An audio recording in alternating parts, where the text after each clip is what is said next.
हे दोस्तों, अस्सलाम वालेकुम। आज मैं आप लोगों के कुछ डाउट सॉल्व करने वाली हूँ, क्लियर करने वाली हूँ नीट काउंसलिंग से रिलेटेड। जैसा कि आप जानते हैं, नीट एग्ज़ाम देने के बाद कॉलेज को चुनने की भागदौड़ में सब लग जाते हैं कि कौन सा कॉलेज हमें चाहिए, उसलिए सब लोग काउंसलिंग करवाते हैं। सो ये काउंसलिंग क्या होती है? जब MBBS या BDS की सीट्स के लिए काउंसलिंग की जाती है तो वो MCC पे की जाती है, और जब आयुष कोर्सेज़ के लिए काउंसलिंग की जाती है तो वो AA-CCC पे की जाती है। यानी अगर आप गूगल पे आयुष कोर्स काउंसलिंग लिखेंगे तो आप लोगों को वो वेबसाइट मिल जाएगी, लेकिन आप में से काफ़ी लोगों को ये नहीं मालूम होने की वजह से आप लोग मिस कर जाते हैं। सो दोस्तों, डरिए मत, आज मैं आप लोगों के काफ़ी सारे डाउट्स क्लियर करने वाली हूँ। इससे पहले मैंने नहीं सोचा था कि मैं काउंसलिंग के रिलेटेड वीडियो बनाऊँगी, लेकिन कुछ दिन पहले मुझे फ़ील हुआ कि मुझे ये वीडियोज़ बनाना चाहिए, क्योंकि MBBS और BDS से रिलेटेड काउंसलिंग्स तो बहुत सारी वीडियोज़ हैं, लेकिन हमारे आयुष कोर्सेज से रिलेटेड बहुत कम ही वीडियो हैं, जिससे दूसरे स्टूडेंट्स को डिफ़िकल्टी आती है कॉलेज सेलेक्ट करने में या फिर काउंसलिंग के लिए रजिस्टर करने में। दोस्तों, फर्स्ट राउंड की डेट तो निकल गई, तो आप लोग डरिए मत कि अगर फर्स्ट राउंड में हम रजिस्टर नहीं कर पाए तो हमें सीट नहीं मिलेगी कोई कॉलेज में, या फिर हमने गवर्नमेंट कॉलेज में सीट हासिल करने का मौका छोड़ दिया। जी नहीं, आप लोगों के पास और भी मौके हैं। आप लोग बहुत लकी हैं। बिल्कुल डरिएगा मत, आप लोगों के पास सेकेंड राउंड का मौका है। तो ये जो सेकेंड राउंड है उसकी रजिस्ट्रेशन ये 3rd वीक ऑफ नवंबर से स्टार्ट होने वाली है। अब मैं आप लोगों को बता दूं आप कौन सी साइट पर जाएंगे। www.AA-CCC.in पर अगर आप लोग जाएंगे तो आप लोगों को आयुष से रिलेटेड जितने भी कोर्सेज हैं आप लोगों को उसके लिए रजिस्ट्रेशन करने के लिए साइट मिल जाएगी।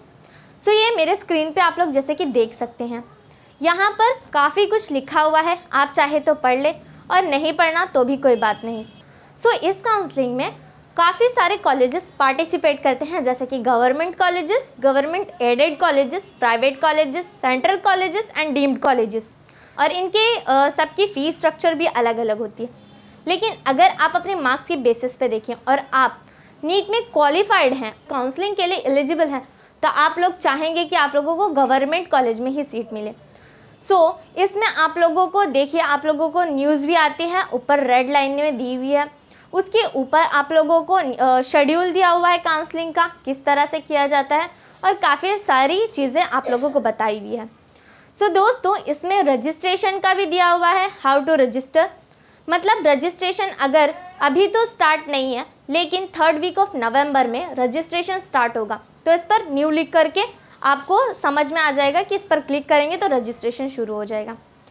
काफ़ी लोगों ने फर्स्ट राउंड में रजिस्ट्रेशन किया, उनका नाम आया और उनको कॉलेजेस मिले, लेकिन अगर उन्हें पसंद ना आया हो कोई कॉलेज तो उनके लिए दूसरा मौका भी है कि वो अपनी दूसरी चॉइस भी कर सकते हैं, तो सेकेंड राउंड के लिए फिल कर सकते हैं अपना काउंसलिंग का रजिस्ट्रेशन। दोस्तों, यहाँ पर आप लोग देख सकते हैं, इसमें साफ साफ लिखा हुआ है कि अगर आप लोगों को फर्स्ट राउंड में अगर आपने रजिस्टर किया है और सीट अलॉटमेंट हो गया है तो आप लोग उसके लिए प्रोसीड कर सकते हैं, या फिर अगर आप लोगों को वो कॉलेज की सीट नहीं चाहिए, दूसरी कॉलेज चाहिए, आपको दूसरा प्रेफरेंस चाहिए, तो आप लोग फर्दर सेकेंड राउंड के लिए काउंसलिंग कर सकते हैं। तो पहले तो इस काउंसलिंग में क्या ज़रूरी होता है, 5 पॉइंट्स ज़रूरी होते हैं, जो कि है रजिस्ट्रेशन, उसके बाद आता है फ़ी पेमेंट, उसके बाद आता है चॉइस फिलिंग, उसके बाद आता है सीट अलॉटमेंट, उसके बाद आता है रिपोर्टिंग। तो जब आप लोग इस पर रजिस्टर करेंगे तो आप लोगों को रजिस्ट्रेशन होने के बाद इसके रजिस्ट्रेशन के नीचे ही आप लोगों को लॉगिन दिया जाएगा। आप लोग लॉगिन करेंगे, लॉगिन करने के बाद आप लोग अपनी डिटेल्स भरेंगे, उसमें आपके मम्मी का नाम, आपका नाम, आपके जो एडमिट कार्ड पे जो डिटेल्स होती हैं, आपके जो नीट एडमिट कार्ड है उस पर बहुत सारी डिटेल्स होती हैं, उन सारी डिटेल्स जो आप लोगों के पास हैं उसे भरेंगे और अपना कोई एक्टिव नंबर डालेंगे, जो कि एक्टिव होगा क्योंकि उस पर OTP आना है। जब OTP आएगा आप लोग उसको एंटर करेंगे, तब आपको रजिस्ट्रेशन नंबर मिलेगा और पासवर्ड मिलेगा। उसके ज़रिए आप लोग लॉगिन कर सकेंगे।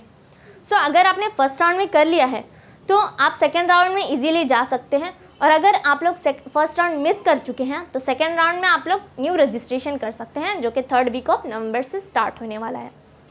दोस्तों, जब आप लोग इसमें रजिस्ट्रेशन कर लेंगे तो आपको फ़ी पेमेंट का आएगा। अब फ़ी पेमेंट बोला जा रहा है तो आप लोग डरिए मत, ज़्यादा फ़ी नहीं लगेगी। आप लोगों को एक चार्ट दिख रहा होगा यहाँ पर, उसमें आप लोगों को बताया है कि कौन सी फ़ी रिफ़ंडेबल है और कौन सी नॉन रिफ़ंडेबल है। तो जो रजिस्ट्रेशन फ़ी है वो नॉन रिफ़ंडेबल होती है और जो सिक्योरिटी मनी है वो रिफ़ंडेबल होता है। यानी अगर आप लोगों को रजिस्ट्रेशन करना है तो आप लोगों को रजिस्ट्रेशन फ़ी भी देनी है और सिक्योरिटी मनी भी देना है।